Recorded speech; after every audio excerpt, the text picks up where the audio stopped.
예수를 나의 구주 삼고 성령과 피로써 거듭나니 이 세상에서 내 영혼이 하늘의 영광 누리도다. 이것이 나의 간증이요 이것이 나의 찬송일세. 나 사는 동안 끊임없이 구주를 찬송하리로다. 온전히 주께 맡긴 내 영 사랑의 음성을 듣는 중에 천사들 왕래하는 것과 하늘의 영광 보리로다. 이것이 나의 간증이요 이것이 나의 찬송일세. 나 사는 동안 끊임없이 구주를 찬송하리로다. 주 안에 기쁨 누림으로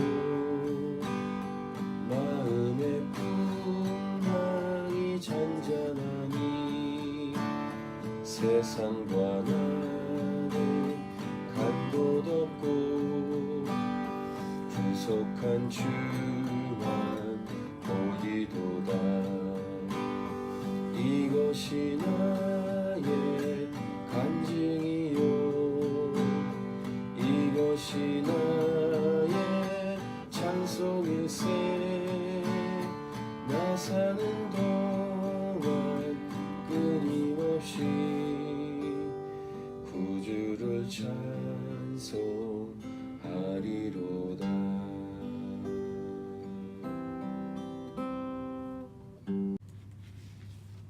어제 잠깐 나왔던 내용처럼 지파마다 한 사람씩 택하라고 합니다. 총 12명을 택하라고 하시는데 오늘 본문에서 이제 그 사람들이 무슨 역할을 하는지가 나와 있습니다. 요단가에서 돌 하나씩을 지파마다 가지고 오도록 합니다. 제사장들이 발을 딛고 서 있는 그곳, 지금 거기에 물이 없겠죠. 물이 멈춰 있으니까 돌을 하나씩 가져오게 하는 임무를 주는 것이 각 지파마다 한 사람씩 택하라고 한 명령의 이유입니다. 그래서 1절부터 3절에 그 내용이 기록되어 있습니다. 이 말씀을 듣고 여호수아가 하나님 말씀대로 이스라엘 자손에게 그대로 말해 줍니다. 특별히 5절을 보면 돌을 어깨에 매라 이렇게 마지막에 기록이 되어 있습니다. 이게 작은 돌이 아니라 어깨에 맬 정도의 사이즈의 돌을 가져오라고 한 것입니다. 중요한 것은 왜 그렇게 했느냐, 이것이 더 중요하겠죠. 그래서 6절과 7절에 기록되어 있는데 우리 6절 7절을 같이 읽겠습니다. 이것이 너희 중에 표징이 되리라. 후일에 너희의 자손들이 물어 이르되 이 돌들은 무슨 뜻이냐 하거든 그들에게 이르기를 요단물이 여호와의 언약궤 앞에서 끊어졌나니 곧 언약궤가 요단을 건널 때 요단물이 끊어졌으므로 이 돌들이 이스라엘 자손에게 영원한 기념이 되리라 하라니라. 표징이라는 것은 영어로 사인이라고 되어 있고 7절 후반부에 영원한 기념할 때 기념은 메모리얼입니다. 어떤 사인, 그다음 메모리얼, 기억의 증거 이런 것들로 삼으라라는 하나님의 말씀입니다. 그래서 하나님의 그 스타일, 즉 하나님께서 신앙 교육을 주시는 방법 중에 하나가 이렇게 표징, 사인을 만들고 그것을 기억하도록 하는 이것이 하나님께서 교육하시는 신앙 교육의 방법입니다. 그래서 이런 같은 이 흐름으로 그 대표적인 신앙 교육 중 하나가 성찬식입니다. 성찬식 자체의 의미는 예수님의 십자가 사건이죠. 예수님이 우리를 위해서 몸이 찢기시고 피를 흘려 죽으셨다. 이것이 성찬식의 의미입니다. 그런데 이것을 그냥 말로만 하는 게 아니라 빵과 포도주 식사로 먹고 마시게 함으로 직접 몸으로 경험하게 하심으로 기억하게 하십니다. 그래서 이 성찬식을 명령하실 때 나를 기념하라라고 할 때 그 기념도 메모리얼입니다. 이것이 하나님의 신앙교육 스타일이십니다. 그래서 이것을 우리가 잘 응용할 필요가 있는데, 일단 첫 번째 메시지는 인간은 자꾸 잊어버린다는 것입니다. 시간이 가면 자꾸 잊어버립니다. 특별히 좋은 것을 자꾸 잊어버립니다. 특별히 하나님과의 관계, 하나님의 은혜, 하나님의 행하신 일들을 자꾸 잊어버릴 수밖에 없는 인간입니다. 그 이유는 여러 가지 이유 중 한 가지가 뭐냐면 이 땅의 삶에는 쉽지 않은 많은 어려움이 있기 때문입니다. 어려움이 닥치면 그 전에 좋았던 일들, 특별히 하나님이 행하셨던 일을 잊어버리죠. 그래서 이것을 기억하는 게 어려운 일이 닥쳤을 때 이길 수 있는 방법 중에 하나입니다.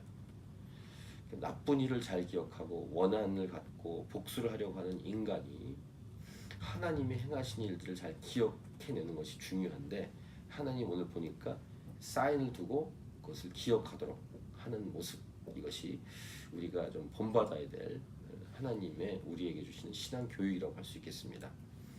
그러니까 어떤 일을 만났을 때도 하나님을 기억하고 하나님이 행하신 일을 기억하는 것, 이것이 아주 중요하다는 사실을 알 수 있습니다.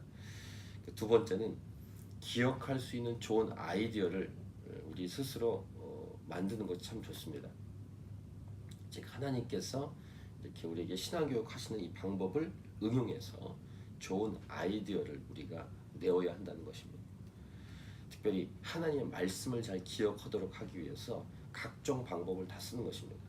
저희는 성경을 읽을 때 녹음을 하자 이런 아이디어를 오래 드렸지 않습니까? 녹음을 하는 것, 녹음을 하면서 읽으면 분명하게 잘 또박또박, 눈으로만 읽으면 그렇지 않은 사람도 있겠지만 흘려서 넘어갈 수 있는 단어들이나 표현이 있습니다. 녹음을 하면 그렇게 할 수가 없게 되어 있습니다. 이게 방법, 아이디어를 자꾸 만드는 것입니다. 우리가 암송 구절을 인쇄하고 코팅하고 손으로 갖고 다니고 또는 집안에 써붙이고 하는 것들도 하나의 이런 방법이라고 할 수 있죠. 그래서 말씀과 관련돼서 하나님이 주신 방법 중에 하나가 또 하나 있는데, 눈에 보이게 한 것이 십계명 돌판입니다. 돌판, 십계명 돌판에다가 10가지 계명을 하나님이 직접 기록해 주시는, 그리고 그 십계명 돌판과 만나를 돌 항아리에 넣고 그 다음에 아론의 지팡이, 이 세 가지를 언약궤 안에 넣게 하는 것도 바로 그런 의미라고 할 수 있죠. 지금 이 가나안 땅에 들어갈 때 언약궤를 메고 들어갈 때 그 언약궤 안에 이 세 가지가 들어있지 않습니까? 또 하나님이 이 말씀과 함께 하나님을 사랑하도록 이렇게 명령하십니다.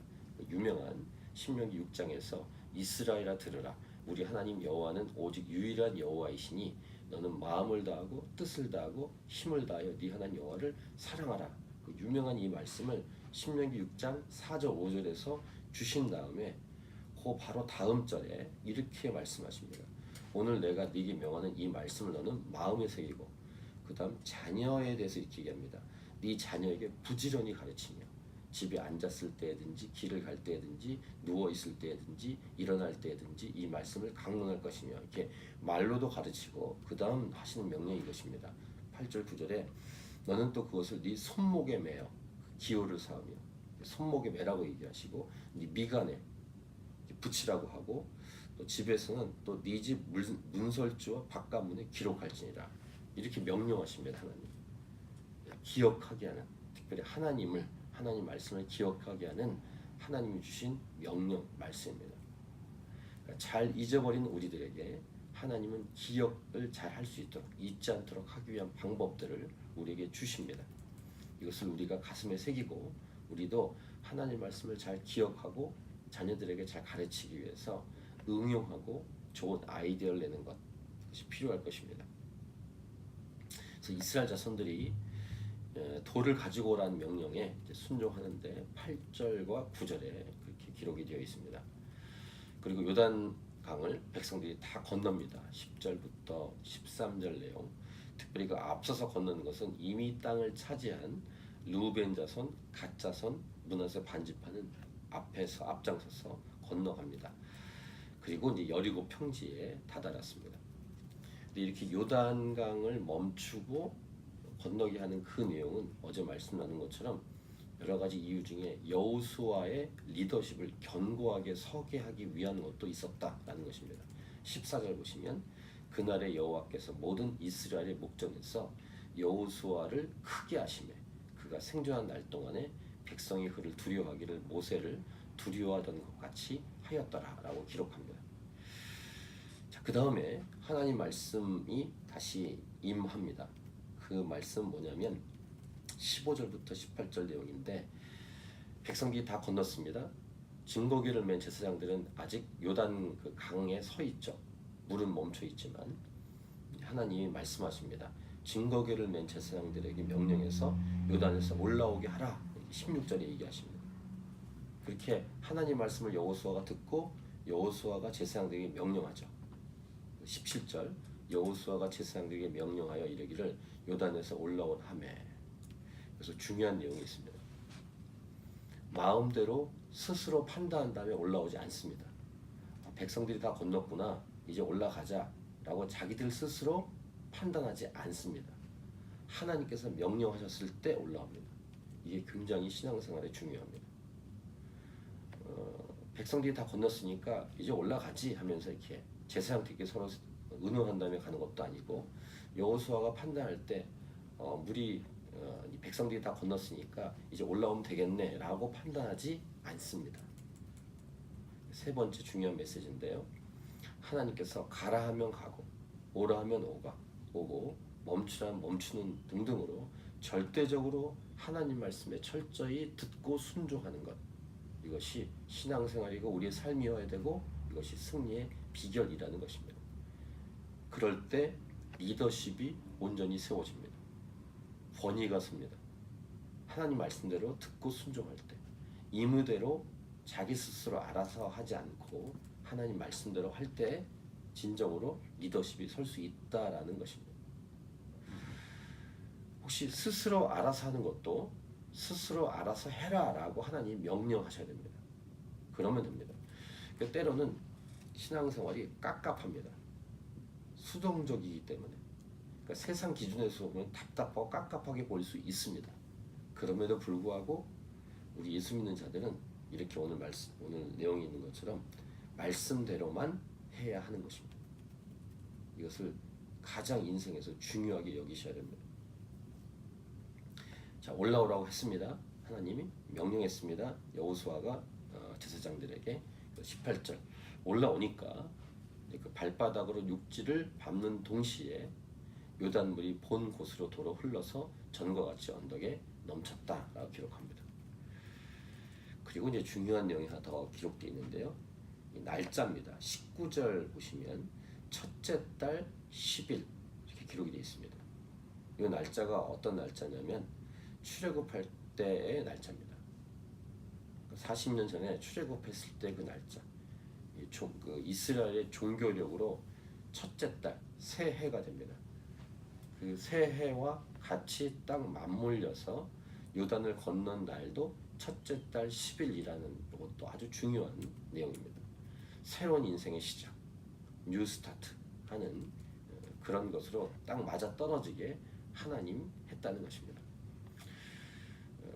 왜 그렇게 했을까요?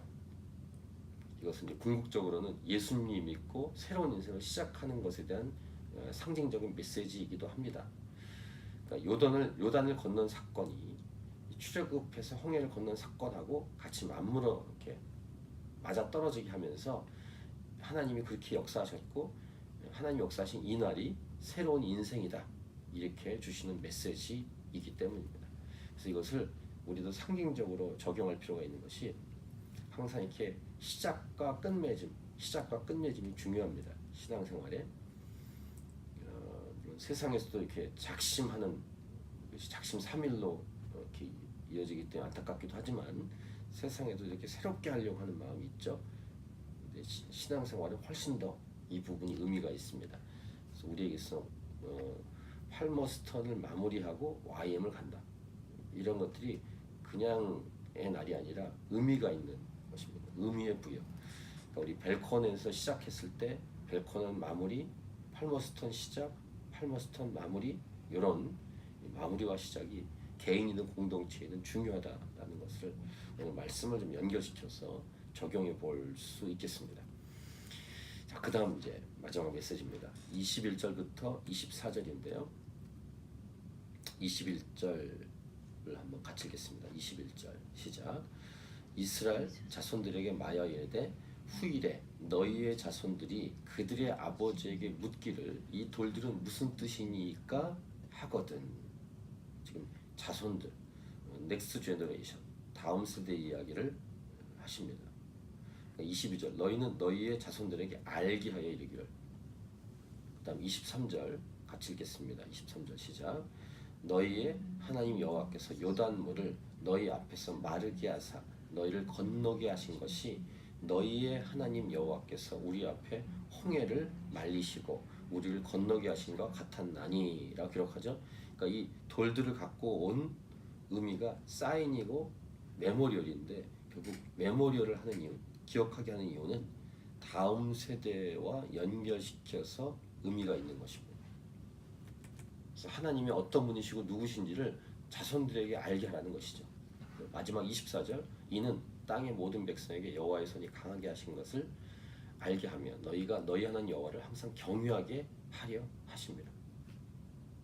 하나님이 어떤 분이신지 알게 하고 하나님을 경외하게 하기 위해서 그 사인, 증거도를 두게 하고 이것을 기억하게 했다라는 것입니다. 그리고 이것을 자손들이 물었을 때 신앙 교육으로 삼으라 이런 말이죠.